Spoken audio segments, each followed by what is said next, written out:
Assalamualaikum warahmatullahi wabarakatuh. Gimana kabarnya semua? Semoga baik-baik saja ya. Jadi kembali dengan kasus Vina Smeton ya. Jadi ini ada informasi terbaru ya terkait dengan bocornya sekarang BAP dari Rudiana. Yang kemarin memang kita tidak tahu gitu kan BAP-nya kayak gimana sebenarnya kan. Jadi nanti ini dibandingkan juga ya isi BAP sama isi yang ada di persidangan ya. Jadi menarik Smeton ya. Bagaimana video lengkapnya? Ini dia. Selamat menonton. Jangan lupa like, subscribe, like, comment, dan skip. Bismillahirrahmanirrahim. Assalamualaikum warahmatullahi wabarakatuh. Menanggapi permintaan dari salah seorang netizen yang meminta saya untuk mereview kejanggalan dalam putusan Vina dan Eki. Kasus yang sangat heboh ya belakangan ini ya. Oke, kebetulan saya sendiri adalah salah satu dari tim yang menangani persidangan PK para terpidana kasus Vina Cirebon. Oke, kita langsung aja kita buka dalam putusan.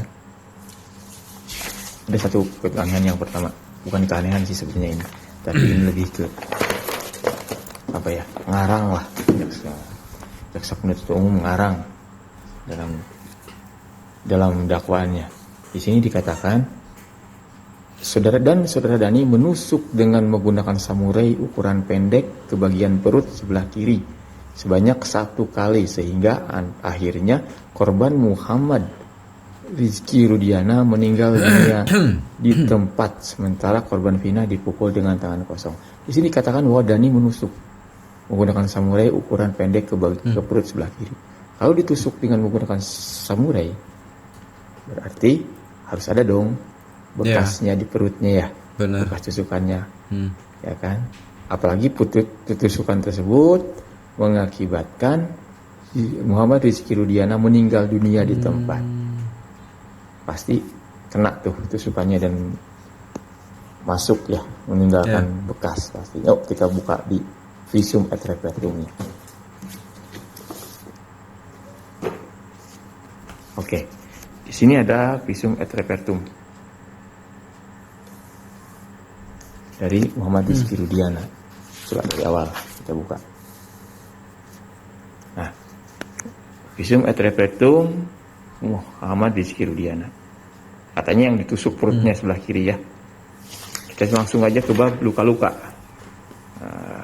Ini luka-luka nih. Luka pada dahi, pada pangkal hidung, pada kelopak atas mata, pada pipi kiri, pada dada kanan, pada punggung tangan kanan, pada punggung tangan kanan, pada lengan atas kiri, pada pergelangan tangan kiri, pada punggung tangan kiri. Di sini jelas tidak ada bekas luka di perut sebelah kiri sebagaimana dimaksud jaksa penuntut umum dalam dakwaannya.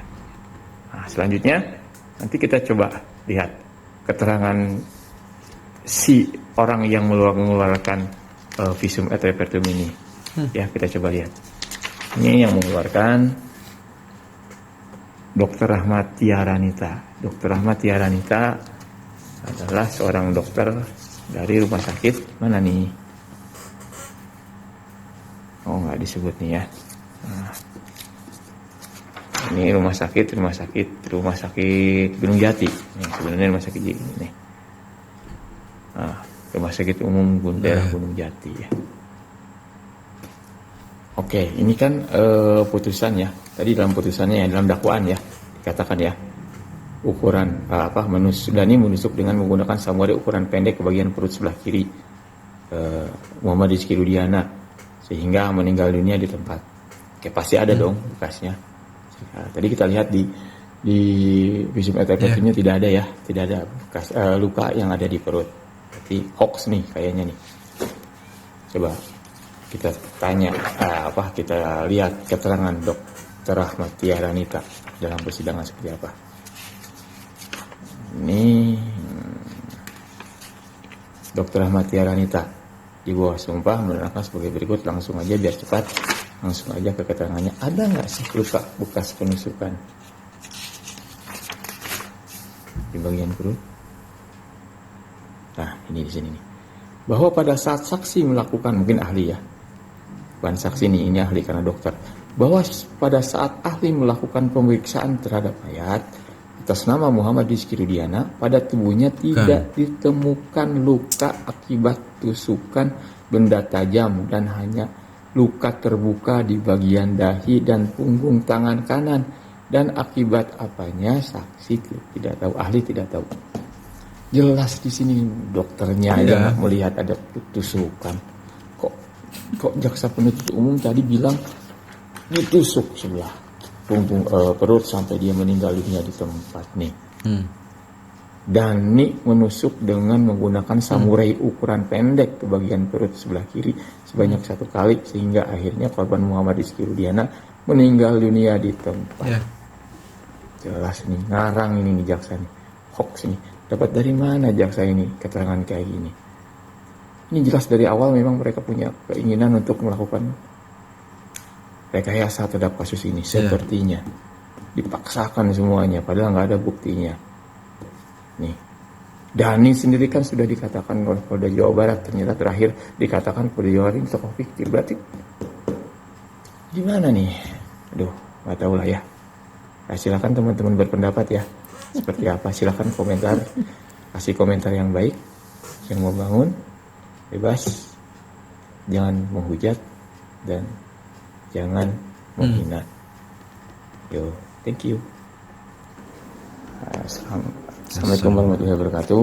Hari ini kita akan coba mereview kesalahan para saksi dalam putusan perkara Vina Cirebon. Ini adalah putusannya ya, untuk 5 terpidana atau 5 terdakwa atas nama Hadi Saputra CS. Oke, kita review kesalahan pertama dari saksi Rudiana. Siapa saksi Rudiana? Saksi Rudiana adalah ayah dari Muhammad Rizky Rudiana alias Eki. Nah, ini ya. Oke. Dalam keterangannya Pak Rudiana mengatakan bahwa saksi melihat kondisi jenazah anak saksi hanya memakai celana panjang jeans warna biru, tidak memakai baju dalam, kondisi fisik kepala, dahi lunak, lengan sebelah kanan patah bagian bahu, dadanya membiru, rahang mulut patah, gigi depannya habis. Ini akan saya coba garis bawahi, gigi depannya habis. Benarkah gigi depan Eki habis? Maka kita akan coba lihat di visum et repertum dari Eki. Ini adalah berita acara ya, berita acara penyidikan kasus tersebut yang sudah saya tandai. Kita coba buka di visum et repertum atas nama Eki. Nah, ini visum et repertum yang dikeluarkan oleh Dr. Rahmat Tiaranita dari RSUD Gunung Jati, Kota Cirebon. Oke, kita coba buka ya. Langsung aja supaya cepat kita masuk ke gigi ya. Nomor 11 nih. Gigi geligi. Jumlah gigi 31. Gigi Eki maksudnya ya. Gigi geraham besar ketiga kanan bawah tidak ada. Gigi seri pertama kiri atas patah. Jadi cuma ada gigi seri pertama kiri atas patah. Jumlah gigi 31. Berarti ini kategorinya masih lengkap ya. 31 jumlah gigi ini. Sedangkan tadi Bapak Rudiana dalam persidangan menyatakan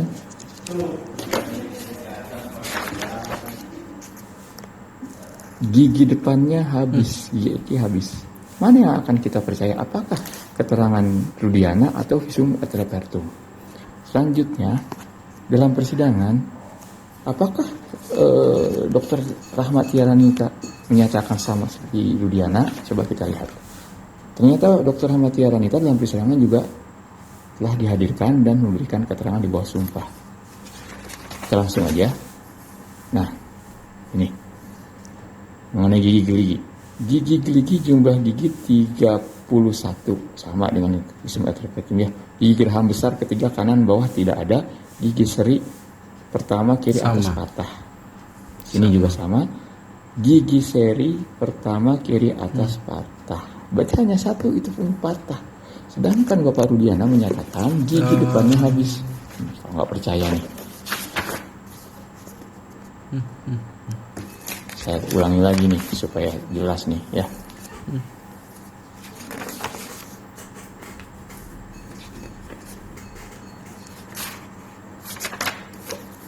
Nah tadi itu aku tutup. Nah ini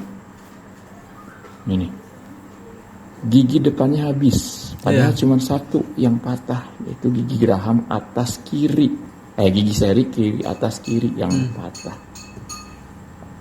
Gimana coba? Apakah Bapak Rudiana sengaja memberikan keterangan palsu? Kalau sengaja berarti beliau telah memberikan keterangan palsu di bawah sumpah. Tapi kalau tidak sengaja ya sudah tidak apa-apa. Berarti putusan ini memang cacat sehingga harus dibatalkan. Monggo silahkan berkomentar ya kawan-kawan. Jadi itu yang dibawa kemarin hasil dari keterangan dari Rudiana yang dibawa memang oleh pengacaranya kemarin ya si Pitra sama si Tante Elsa ya. Jadi sangat jauh berbeda dengan keterangan aslinya begitu ya, dimana contoh kecil saya tadi jelaskan bahwa gigi saja begitu, kalau keterangan dokter yang memeriksa cuma patah satu gitu, kalau keterangan dari bapaknya habis gitu ya. Mudah-mudahan sih ini satu persatu akan membuka tabir ya, bahwa mudah-mudahan sih proses PK yang 78 orang ini sepatnya lah, kan ini mulai satu persatu mulai terbuka begini ya. Mudah-mudahan juga bisa dijadikan sebagai acuan nanti untuk bagaimana menetapkan bahwa 78 orang ini dibebaskan. Tapi kurang lengkap teman-teman ya kalau kita tidak mendengar juga keterangan dari Bapak Jutek mengenai ini juga yang ada terkaitannya berdasarkan saksi si Aep, si Dedi dan si Pasreng gitu. Dan lengkapnya nanti di sana. Langsung saya ambil dari kanal YouTube dari Pak Jutek ya. Jadi gimana video lengkapnya teman-teman? Ini dia. Saudara-saudara sekalian, saya selaku penasihat hukum dari 7 terpidana ya, kasus Vina dan Eki di Cirebon, khususnya bagi 7 terpidana yang saat ini masih mendekam di LP Kesambi Cirebon ya. Dapat kami sampaikan bahwa minggu lalu saya dengan tim sudah mendatangi Bareskrim Mabes Polri untuk bertanya sejauh mana terhadap putusan atau LP yang sedang berproses di Bareskrim Mabes Polri saat ini. 3 laporan kami ya kepada Pasren dan Kavi, kemudian terhadap Aep dan juga terhadap Rudiana dan kawan-kawan. Kami sudah mendapatkan info bahwa untuk Pak Pasren dan Kavi, LP kami dari Bareskrim itu sudah dilimpahkan ke Polda Jawa Barat dari bulan Juni yang lalu. Benar. Sampai saat ini kami belum mendapatkan panggilan SP2HP sejauh mana proses terhadap Pak Pasren dan Kavi dari Polda Jabar terhadap LP yang dilimpahkan dari Bareskrim Mabes Polri. Kami juga sudah mengirimkan surat untuk mengkonfirmasi kepada Polda Jabar terhadap hal ini ya, karena kami melihatnya di SP2HP secara online memang betul ya, LP itu ada di Polda Jabar ya, di Krimnum Polda Jabar. Kami bermohon kepada Bapak Dir Krimnum Polda Jabar untuk segera memproses akan laporan polisi Pak Pasren dan Kavi yang kami layangkan yang sudah dilimpahkan dari Bareskrim Mabes Polri ke Polda Jabar. Ya, kami akan kawal terus ini karena ini kami mencari kebenaran atas dugaan mereka memberikan keterangan palsu. Kenapa ini penting? Karena ini akan membuka fakta yang sebenarnya. Yang kami laporkan adalah Pak Pasren dan Kavi ini kan memberikan keterangan palsu. Dugaannya ya, memberikan keterangan palsu di persidangan tahun 2016 yang lalu. Kenapa?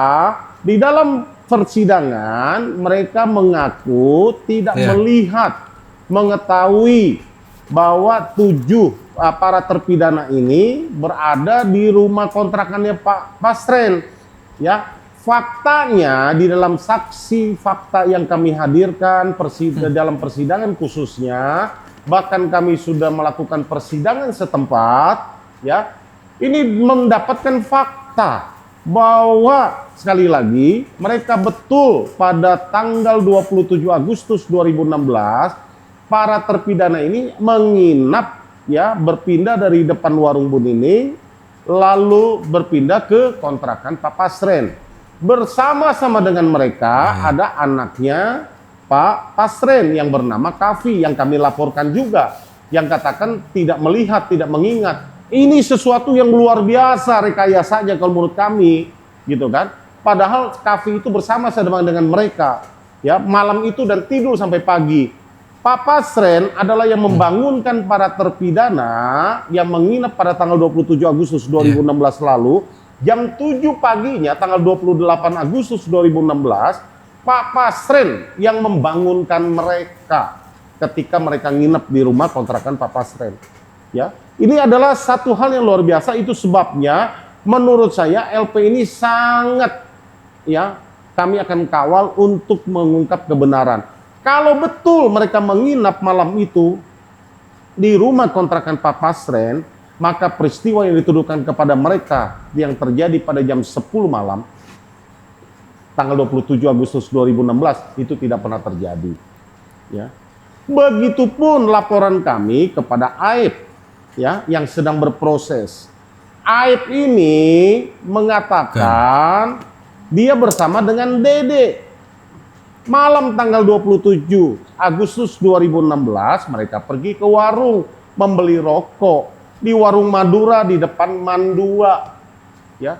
Di dalam ketika membeli rokok itulah mereka katanya menyaksikan ada peristiwa kejar-kejaran antar motor dari orang yang nongkrong di depan SMP 11. Ya, satu-satu dia bisa sebutkan namanya dan apa dan itulah yang menjadi dasar ya keterangan mereka kepada Pak Rudiana saat itu yang merupakan Kanit Narkoba Polresta Cirebon yang anaknya atau orang tua dari korban Eki ya mengatakan bahwa mereka mengenal betul-betul itu peristiwa terjadi, dijadikan dasar penangkapan oleh Pak Rudiana. Dua LP ini sangat penting buat kami. Kenapa? Dede yang disebutkan bersama-sama dengan Aib, Dede sudah datang dan bahkan di dalam muka persidangan di bawah sumpah, dia mengatakan bahwa peristiwa itu tidak pernah terjadi. Apa yang diungkapkan saat itu adalah bohong, rekayasa atas arahan dari orang-orang tertentu yang diungkapkan di dalam persidangan.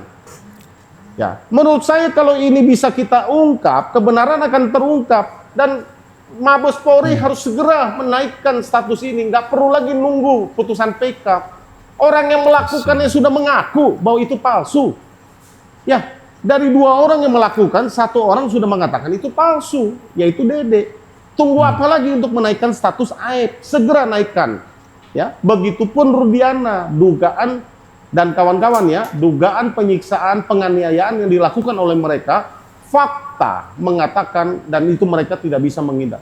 Bukti foto, bukti saksi yang kami hadirkan dan banyak yang kami sampaikan ya dalam muka persidangan di peradilan itu sudah membuktikan ya dugaan penganiayaan itu, dugaan pemukulan itu, dugaan intimidasi itu betul adanya terjadi.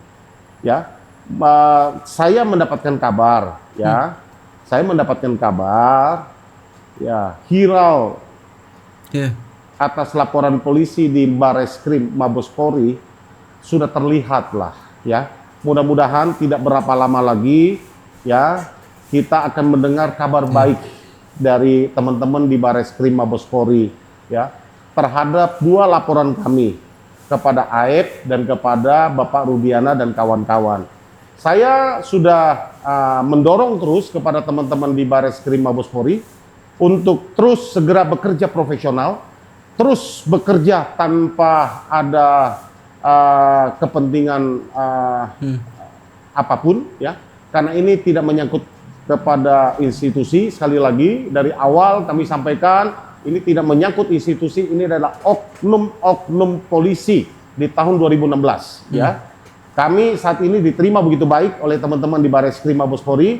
Kami tim hukum dan juga teman-teman yang diperiksa sangat nyaman. Ya, semua profesional, polisi kita sangat profesional. Ya, memperlakukan atau menerima kami mulai dari proses laporan polisi, ya Pak Kapolri terima kasih, Pak Kabak Reskrim terima kasih, ya kami sudah merasakan polisi pengayom, polisi itu pelindung, itu kami sudah rasakan. Hayu ya untuk laporan kepada Pak Rudiana dan kawan-kawan yang oknum kepolisian yang diduga ya melakukan penyiksaan, penganiayaan, intimidasi kepada para terpidana kasus Vina dan Eki di Cirebon untuk segera dinaikkan statusnya.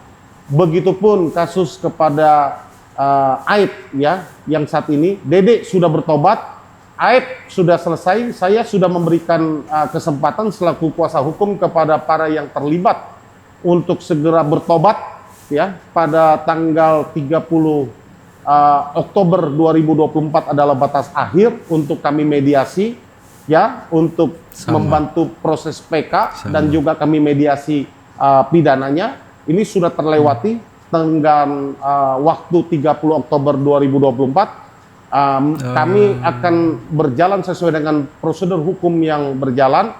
Kami tidak akan fasilitasi lagi yang namanya RJ.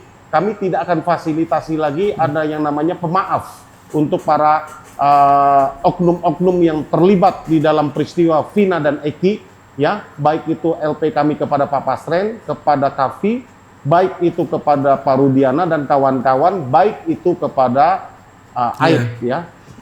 Dengan kata lain, ya, proses mediasi, proses RG yang kami tawarkan sudah berakhir, ya. Kami akan kawal menegakkan hukum. Kami akan cari kebenaran ini sebenar-benarnya, ya, bahwa mereka kalau memang nanti terbukti ya merekayasa kasus ini, melakukan penganiayaan, intimidasi, berbohong atas dalam memberikan keterangan, mereka harus mendapatkan apa? Hukumannya, mereka harus mendapatkan sanksinya. Karena hal ini membuat para klien kami yang merupakan 7 terpidana yang ada di dalam penjara seumur hidup saat ini, mereka sudah terkorbankan, kehilangan masa depan mereka 8 tahun, mereka sudah menjalani dalam lapas 8 tahun, mereka kehilangan masa depan mereka, kehilangan masa muda mereka, kehilangan segala-galanya, harapan yang mereka alami. Itu sebabnya kami berharap ya bahwa teman-teman Bareskrim Mabespori segera tegakkan keadilan ini bagi 7 terpidana ini supaya mereka mendapatkan keadilan, ya. Berapapun nilai rupiah, apapun yang kita berikan saat ini tidak akan bisa mengembalikan masa depan mereka, tidak akan bisa merubah masa depan mereka, karena ini bukan hanya dihitung dengan uang, bukan dihitung dengan penghasilan yang mereka dapatkan. Masa depan mereka bayangkan, yang mau menikah nggak jadi, mungkin saat ini mereka sudah punya keluarga, punya anak, punya pekerjaan yang tetap, tapi kehilangan itu semua mereka, bahkan mereka disiksa, diduga, dianiaya dan sebagainya. Tentu hal ini memilukan bagi kita semua. Sekali lagi, teman-teman sekalian, mari kita kawal kasus ini sampai selesai dan semoga keadilan dapat kita dapatkan. Terima kasih teman-teman sekalian. Bagi kita, saya terus memberikan update untuk kita dapat kawal ya, dapat kita mengawal peristiwa ini agar terang benderang. Salam keadilan. Jadi segitu sebetulnya videonya, mudah-mudahan ini akan memberikan informasi terbaru. Saya harapkan juga untuk teman semua untuk biar ini kasus tidak tenggelam ya. Kasus ini tidak tenggelam sebelum 78 orang ini dibebaskan ya. Terus kita bersuara ini sampai menunggu hasil persidangan dari MA begitu kan, untuk bagaimana membebaskan dari 78 orang ini ya. Karena yang masih bersuara sekarang ini Pak Jutek ya, yang masih bersuara sekarang Pak Jutek. Ini Kang Deddy sudah mulai ini kan. Kemudian Bu Titin juga yang kita harapkan juga udah mulai tidak ada postingan terbaru dari kanal YouTube-nya juga gitu ya. Apakah memang, saya sih harapkan sih seperti Kang Deddy, seperti Bu Titin, memang hasil akhir sudah tahu gitu kan. Cuma biarkanlah netizen penasaran begitu. Kita harapkan seperti itu ya. Jadi segitu ya, semoga videonya bisa memberikan informasi terbaru tentang perkembangan kasus Vina ya. Mudah-mudahan kita berdoa sementara 78 orang dibebaskan. Assalamualaikum warahmatullahi wabarakatuh.